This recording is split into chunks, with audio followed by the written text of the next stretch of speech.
बाबा बरोबर पूर्वी किती बघितलं याचं बरोबर हिशोब केलाय नाही, आता वाटतं कॅल्क्युलेटर सगळं झालंय आपण नाही करायचा. नंतर मोबाईल नंबर, टेलिफोन नंबर पूर्वी किती लक्षात असायचे. म्हणजे मेंदूला जे काम आहे ते सगळंच बंद झालेलं आहे, त्याच्यामुळे सगळे प्रॉब्लेम्स हे हळूहळू वाढतात आहे. आता पण तुम्हाला आठवत असेल की एखादी गोष्ट आपण काय करायला गेलो, आपण मोबाईलवर सुद्धा कोणाला नंबर डायल करायचा नाही लक्षात येत, कारण सारखं ते व्हॉट्सअपमध्ये राहून राहून मेंदू गंजून जातो ना. त्यामुळे त्याला लक्षातच येत नाही आपल्याला काय करायचं किंवा कुठली वस्तू घ्यायची आहे, काय करायचंय लक्षात येत नाही बऱ्याच लोकांच्या.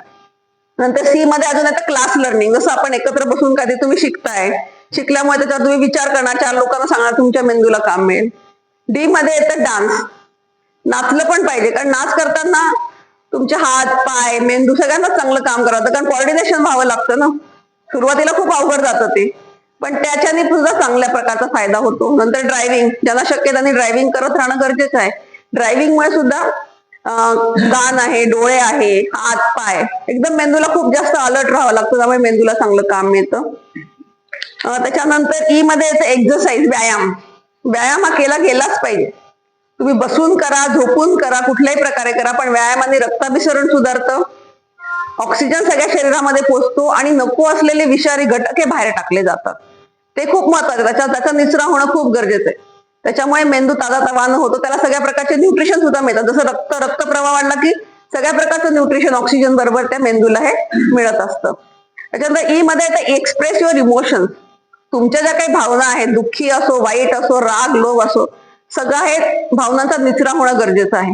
कारण भावनांचा निचरा झाला तर आपलं मन हे चांगलं राहू शकतं. मन आणि मेंदू कुठे हा नेहमी फरक पडतो लोकांना, पण मेंदू आणि मन एकाच ठिकाणी, कारण तिथूनच सगळे विचार निघतात, तिथूनच सगळं घडत असतं. त्यामुळे भावनांचा निचरा होणं गरजेचं आहे. एक मध्ये येतं फन ऍक्टिव्हिटीज. फनी ऍक्टिव्हिटीज केल्या पाहिजेत. तुम्ही एकत्र जमले आहेत बाबा, वेगवेगळ्या प्रकारच्या खूप आता मोबाईलवरती खूप उपलब्ध असतात, तर त्या वेगवेगळ्या ऍक्टिव्हिटी केल्या गेल्या पाहिजे. नंतर फ्रेंडशिप चांगली पाहिजे, कारण मित्रांबरोबर जेव्हा आपण राहतो तेव्हा आपण खूप आनंदी असतो. हे आपल्याला माहिती, लहानपणाचे मित्र असो, कुठल्याही वयातले मित्र मिळाले तरी, कारण एकमेकांच्या विचारांची देवाणघेवाण होते, आपलं मन त्याच्यामध्ये मोकळं होतं. नंतर अजून फॉरगिव्हनेस, म्हणजे क्षमा हे व्हायला पाहिजे. क्षमा केली की आपलंही मन शांत होतं, समोरच्याचंही मन शांत होतं. तर जी मध्ये येतं गार्डनिंग, बागकाम. बागकाम केल्याचे फायदे काय, तर आपलं शरीर हे पंचमहाभूतात्मक बनलेलं असतं. तुम्ही तिथे बागकाम करायला सगळ्याशी तुमचा संबंध येतो. पाणी असो, आकाश असो, आणि आपल्या घराच्या बाहेर पडलं की नक्कीच चांगलं वाटतं. पण ते करताना गार्डनिंग काय वापरायचं, काय नाही करायचं, कारण असं म्हणतात की मातीशी जेवढा तुमचा संपर्क होईल तेवढं तुमचं शरीर हे चांगलं होत असतं. म्हणून लहान मुलांना नेहमी मातीमध्ये खेळू द्या असं आम्ही सांगतो, पण लोकांना त्याच्यापासून त्यांना दूर करायचं असतं. लहान मुलांना आणि तेच आवडतं, कारण आपण जन्मजात ज्याच्यातनं बनलोय ना तेच सगळ्यांना आवडत असतं, आपण त्याच्यापासून लांब जातो, तर ते नाही करायला पाहिजे. ग्रुप ऍक्टिव्हिटीज, सगळ्यांनी एकत्र मिळून चांगल्या ऍक्टिव्हिटीज केल्या तर त्याच्यामध्ये आपल्याला आनंद मिळतो, विचारांची देवाणघेवाण होते. ऍक्टिव्हिटी करताना सगळ्यांशी आपल्याला सामावून घ्यावं लागतं, सगळ्यांशी समजून घ्यावं लागतं. त्याच्यानंतर एच मध्ये येतं हॉबीज. ज्या काही तुमच्या आवडीनिवडी आहेत त्या जपल्या गेल्या पाहिजेत. कोणाला पेंटिंग आवडतं, कोणाला गाणं आवडतं, जे काय आवडतं त्याच्यामध्ये तुम्ही जेवढं रमाल तेवढं तुमच्या मेंदूला चांगलं वाटणार आहे. कारण नुसतंच टीव्ही बघत बसलं तर काही तुमचा फायदा होणार नाही, कारण ते घाणेरड्या बातम्या बघून किंवा हे सगळं तेच बघून मेंदूला खूप टॅक्सिंग होतं, खरं म्हणजे मला तर असं वाटतं. कारण त्याच्यामध्ये बऱ्याचदा कितीतरी खोट्या गोष्टी असतात किंवा तथ्य पण नसतं बऱ्याचदा, पण अशा जर तुम्ही तुमच्या हॉबीज डेव्हलप केल्या तर तुम्हाला फायदा होणार आहे. आय मध्ये येतं इन्स्ट्रुमेंट प्लेइंग, म्हणजे कुठलंही वाद्य तुम्ही वाजवलं तर त्याचा खूप जास्त फायदा. नवीन वाद्य पण तुम्ही शिकू शकता वेळात, किंवा तुम्ही जे वाजवत असाल ते तुम्ही कंटिन्यू करू शकता, की जेणेकरून ते वाद्याबद्दलची माहिती तुम्ही मिळवणार. ते वाजवताना त्याचे बोल हे ते सगळं लक्षात ठेवावं लागतं, जेणेकरून मेंदूला हे काम पडतं. जे मध्ये येतं जॉगिंग. तुम्ही बसल्या बसल्या सुद्धा जॉगिंग करू शकता, ज्यांना उभं राहून शक्य आहे, ज्यांना पळणं शक्य आहे, जेणेकरून सर्क्युलेशन वाढतं. नंतर जॉईन एनी क्लब. जसं तुम्ही हे ज्येष्ठ नागरिक संघ जॉईन केलाय, कुठे भजनी मंडळ असतं, कुठे बुक क्लब असतं, जेणेकरून तुम्ही वेगवेगळ्या ऍक्टिव्हिटी केल्या, वेगवेगळ्या लोकांच्या संपर्कात आल्या. जसं आता रोटरी क्लब आहे, असे खूप क्लब असतात, लोकांच्या तुम्ही संपर्कात येणार आणि तुम्हाला जास्तीत जास्त मेंदूलाही चालना मिळणार. के मध्ये येतं निटिंग, म्हणजे विणकाम. म्हणजे दोन्ही हाताने ज्या करायच्या गोष्टी आहेत त्याच्याने जास्त फायदा होतो असं म्हटलेलं आहे. एल मध्ये येतं लर्न न्यू थिंग. नवीन नवीन गोष्टी शिकत राहायला पाहिजे. कुठली नवीन गोष्ट तुम्ही जेवढे शिकाल तेवढा तुमचा मेंदू हा ताजातवाना राहणार. तुम्ही सगळ्या गोष्टी करून बघा, तुम्हाला त्याचा नक्कीच फायदा जाणवेल. आणि लँग्वेज शिकण्याचे तर खूप जास्त फायदे आहेत, कारण लँग्वेज आणि संस्कृत, आजकाल संस्कृत सगळीकडे क्लासेस असतात, त्याच्याने तुमची भाषा सुधारते, बोलणं सुधारतं, सगळ्याच गोष्टी त्याच्याने सुधारतात. आणि लँग्वेज शिकताना तुम्हाला सगळं लक्षात ठेवावं लागतं, जेणेकरून मेंदूला हे काम पडत असतं त्याच्यामध्ये. एम मध्ये येतं म्युझिक लिस्निंग. पण कुठल्या प्रकारचं म्युझिक ऐकायचं, शास्त्रीय संगीत ऐकल्याचे खूप फायदे, त्याच्याने बरेचसे आजार सुद्धा कमी होतात. आता नवीन नवीन संशोधनामध्ये म्युझिक आणि डान्स थेरपीचा खूप मोठ्या प्रमाणामध्ये फायदा आहे. जसे डिमेन्शिया, पार्किन्सन हे आजार आहे, त्याच्यासाठी म्युझिक थेरपी, डान्स थेरपी दिली जाते की जेणेकरून त्या लोकांचे हार्मोन चांगल्या प्रकारे स्त्रवतात. मग आपण आधीपासून त्याचा केला अवलंब करत आपल्याला ते आजार होणार नाही, त्यामुळे त्याची काळजी घेणं गरजेचं आहे. नंतर मेडिटेशन, जे आपल्याकडे पूर्वापार चालत आलेले पण आपण ते करतच नाही.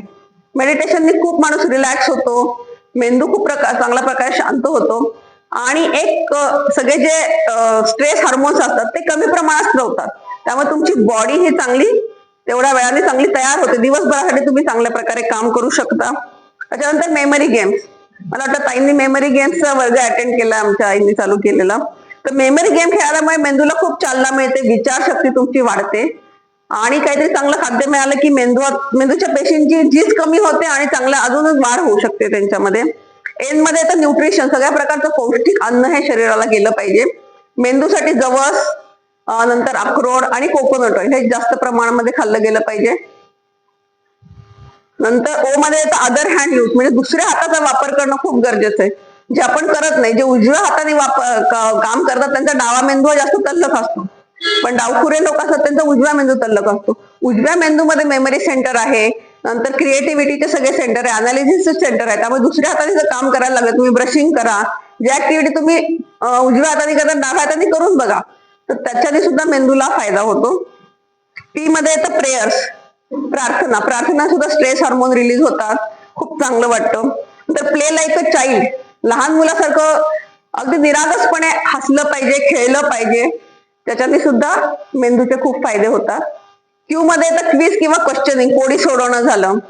त्याच्यानंतर वेगवेगळ्या प्रकारचे मुलांनी आपल्याला प्रश्न विचारले, त्याची उत्तर आपण शोधली, कारण आता मुलांचं नॉलेज आणि आपल्या नॉलेजमध्ये खूप फरक पडतो, तर ते आपण शोधण्याचा प्रयत्न केला तर आपल्या मेंदूला चालना मिळते. शब्द कोडी असतात, त्याच्यानंतर बरेच कुठे कुठे क्वेश्चन, खूप क्विज वगैरे चालू असतात, तर त्या केल्या, त्याची विचार क्षमता वाढते तुमची आणि आठवण करून तुम्ही ते आठवू शकता. त्याच्यानंतर आर मध्ये तर रीडिंग, वाचनाचे पण खूप फायदे आहेत. वाचनाने जे काय आपण वाचतोय ते आपण आठवायचा प्रयत्न करतो, त्याच्याबद्दल विचार करतो आणि दुसऱ्यांनाही सांगण्याचा प्रयत्न करतो आणि झोप सुद्धा चांगली लागते. झोपाच्या आधी जर वाचन केलं तर झोपही चांगली लागते. बऱ्याच जणांना झोपेचा प्रॉब्लेम असतो, मोबाईल बघण्यापेक्षा किंवा टीव्ही बघण्यापेक्षा जर वाचन केलं तर तुम्हाला झोप चांगली लागेल. एस मध्ये येतं स्पोर्ट्स, तुम्ही कुठल्याही प्रकारचे खेळ खेळू शकता, तर याच्याने पण रक्तप्रवाह आहे ते वाढणार आहे. त्याच्यानंतर येतं स्लीप, झोप ही अतिशय महत्वाची आहे. 7 ते 8 तास झोप होणं खूप महत्वाचे आहे. लहान मुलांना, घरातल्या सगळ्यांची झोप होणं महत्वाची. झोपेमध्ये प्रतिकारशक्ती वाढते शरीराची आणि मेमरी चांगली होते. जे काही दिवसभरात शिकलं असेल, ऐकलं असेल, वाचलं असेल ते मेंदूमध्ये चांगल्या प्रकारे स्टोअर होतं. आजकाल मुलांची मेमरी पण चांगली राहत नाही, कारण झोपेचा पण त्यांना प्रॉब्लेम आलेला, त्यामुळे त्यांची मेमरी चांगली राहत नाही आणि सगळे विषारी घटक हे झोपेमध्ये बाहेर टाकले जातात. त्याच्यानंतर टी मध्ये तर ट्रॅव्हलिंग, बाहेर फिरायला पाहिजे. फिरण्याने काय होतं, कुठे जायचंय, काय जायचंय, कसं जायचं, आपण त्याच्यावर विचार करतो आणि बाहेर गेल्याने नक्कीच आपल्याला आनंद मिळतो. निसर्गामध्ये जेव्हा आपण जातो तेव्हा आपल्याला नक्कीच आनंद मिळतो.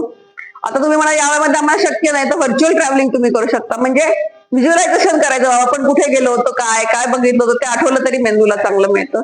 किंवा आजकाल टीव्हीवरती सुद्धा असे ट्रॅव्हलिंगचे बरेच मला वाटतं साईट्स आहेत, त्याच्यावरती तुम्हाला ते बघण्याचा आनंद मिळू शकतो, तुम्ही जाऊ शकले नाही तर. यू मध्ये आता अंडरस्टँड इच अदर, एकमेकांना समजून घेतलं पाहिजे. जेव्हा तुम्ही दुसऱ्यांना समजून घेता तेव्हा तुम्हाला समजतं स्वतःबद्दल सुद्धा, अरे हा असा वागला पण आपण असं वागलो होतो, मग त्याचं काय चुकलंय.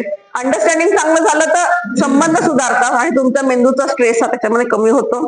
बी मध्ये येतं व्हेजिटेबल्स अँड व्हिटॅमिन्स, सगळ्या प्रकारच्या भाज्या खाल्ल्या तर आपल्याला सगळंच न्यूट्रिशन चांगल्या प्रकारे मिळतं आणि व्हिटॅमिन मध्ये सांगितलं B1, B6, B12 आणि व्हिटॅमिन डी यांची कमतरता झाली तर स्मरणशक्तीवरती त्याचा परिणाम होत असतो, तर ते चांगलं राहणं गरजेचं आहे. डब्ल्यू मध्ये येतं वॉकिंग, नाही बाबा तुम्हाला दुसरे काही व्यायाम करतात, ॲटलीस्ट चाला तुम्ही, चालल्याने सुद्धा रक्ताभिसरण सुधारतं, तुमचं कोलेस्ट्रॉल, बीपी, डायबिटीस हे सगळं कंट्रोलमध्ये राहतं. एक्स मध्ये येतं झायलोफोन, जे छोटं इन्स्ट्रुमेंट लहान मुलांच्या खेळण्यामध्ये असतं, त्याला तारा लावले, पत्रे लावलेले असतात आणि त्याच्याने ते वाजवायचं असतं ते, तर याच्याने सुद्धा चांगले मेंदूमध्ये लहरी उत्पन्न होतात, त्याचा फायदा होतो. वाय मध्ये येतं योगा, आता योगाबद्दल तर तुम्हाला माहिती आहे सगळ्यांनाच, पूर्वापार आपल्याकडे चालत आलेले, पण आपण या गोष्टी करत नाहीये. आता या वयामध्ये सुद्धा झोपून तुम्ही योगासनं करू शकता, नाही उठून बसून करता आली किंवा उभं राहून करता आली तर झोपून सुद्धा काही काही योगासनाचे प्रकार, ज्याच्यानी मेंदू शांत होतो, एकाग्रता वाढते आणि त्याचे खूप सारे फायदे आहेत अजून. आणि झेड मध्ये येतं झुंबा. झुंबा सगळ्यांनी ऐकलं असेल मला वाटतं. म्युझिक वर पण डान्स करतात. म्हणजे व्यायामाचे पण फायदे होतात, म्युझिक ऐकल्याचे डान्स, तिन्ही फायदे एकत्र होतात त्याच्यामध्ये. तर अशा प्रकारे वेगवेगळ्या ऍक्टिव्हिटीज केल्या तर नक्कीच आपल्या मेंदूला हा फायदा होतो आणि मेंदू हा जास्तीत जास्त कार्यक्षम राहतो. असं म्हटलं जातं की रिकामं घर सैतानाचं मन, असं प्रकार येतो. जर तुम्ही तुमच्या मेंदूला रिकामच ठेवलं तर तुमचा मेंदू गंजून जाणार आहे, तो पुढे काम करणार नाहीये. आजकाल इतकी औषधं येतात, सगळे येतात, त्याच्यामुळे तुमचं आयुर्मान वाढलेलं आहे. आता 80-90 पर्यंत लोक जगतात, त्यांचे 20-20 मेडिसिन चालू असतात, पण नुसतं जगणं आणि चांगल्या प्रकारे आयुष्य जगणं याच्यामध्ये फरक आहे. तर आपल्याला चांगल्या प्रकारे आयुष्य जगायचं असेल तर अशा प्रकारे काळजी घेतली तर आपल्याला कुठलेच आजार पण होणार नाही आणि डिमेन्शिया सारखा पण आजार होणार नाही. तर आता मी गेले 1 वर्षापासून डिमेन्शिया केअर सेंटर चालवतो आहे. पार्किन्सन आणि डिमेन्शिया केअर सेंटर चालू केलं, पण सुरुवातीला आमच्याकडे बऱ्यापैकी लोक येत होते, पण त्या लोकांना त्याची हे नाही, कळत नाही, जाणीव नाही की का बरं हे केलं पाहिजे. तर हे ऐकल्यानंतर तुमच्या लक्षात येईल, आम्ही त्याच्यामध्ये सगळे ऍक्टिव्हिटी त्यांच्याकडनं करून घेतो की जेणेकरून त्यांचा फायदा होतो. जे काका आता रेग्युलर येतात त्यांना पुष्कळ प्रमाणामध्ये फरक पडलेला आहे. आणि हे सगळं मी का बरं केलं, जसं मी पॅलेटिव्हचा कोर्स केला तुम्हाला सांगितलं, त्याच्यानंतर 2 वर्ष मी न्यूरो पॅलेटिव्हचा कोर्स केला. म्हणजे हे जे सगळे आजार आहेत मेंदूचे, या लोकांना कसं चांगल्या प्रकारे जगता येतं, ट्रेनिंग द्यायचं. कारण माझी आई मेमरी क्लब गेले 10 वर्षापासून त्यांचा ग्रुप मेमरी क्लब चालवतो पारिजात नगरच्या एरियामध्ये. कारण त्यांच्या मैत्रिणींमध्ये 1-2 जणांच्या घरी डिमेन्शियाचे पेशंट हे होते, त्यामुळे मला त्याच्याबद्दलची माहिती होती. आणि जेव्हा लक्षात आलं की फक्त कॅन्सरच्या पेशंटला आपण ट्रीट करतो, पण कॅन्सरचा पेशंट 2-3 महिन्यात वाचू शकतो, पण ह्या लोकांचं रोजच मरण असतं, ते आणि त्यांच्या घरच्यांचं. मग त्यांना कशा प्रकारे, आता हे जे काही वेगवेगळे त्रास आहे डिमेन्शिया पार्किन्सनच्या लोकांना होतात, आम्ही तर औषधं लिहून देणारे डॉक्टर असतात, पण घरामध्ये दिवसभर त्यांचं लाईफ त्यांनी कसं जगलं पाहिजे हे सुद्धा खूप महत्वाचं आहे. तुम्हाला जर पेशंट माहिती असतील, कोणाला तुमच्या माहिती पडेल तुम्हाला की यांना खूप वेगवेगळ्या प्रकारे गिळायला त्रास होतो, कोणाला खायला त्रास होतो, मग त्यांची काळजी कशी घ्यायची, त्यांच्याकडनं काय काय ऍक्टिव्हिटी कशा करून घ्यायच्या, ते सगळं आम्ही डे केअर मध्ये घेतो किंवा या रुग्णांच्या नातेवाईकांना हे आम्ही समजावून सांगतो की जेणेकरून त्यांचा पण स्ट्रेस कमी होईल. त्यांनी ते रुग्णांना सोडलं तर त्यांना पण 8-10 तास आराम, 5-7 तास आराम मिळू शकतो, त्यांची कामं पण ते करू शकतात. कारण प्रत्येकाला त्या रुग्णांसाठी अटेंटिव्ह राहावं लागतं घरामध्ये, त्यांना त्यांच्या बरोबरच एका माणसाला पूर्ण बांधला जातो. तर अशा जर ऍक्टिव्हिटी केल्या तर आपल्याला हे आजार हे नक्कीच होणार नाही. तर धन्यवाद, तुम्ही मला इथे बोलावलं आणि माझं ऐकून घेतलं त्याबद्दल खूप खूप आभार. थँक्यू.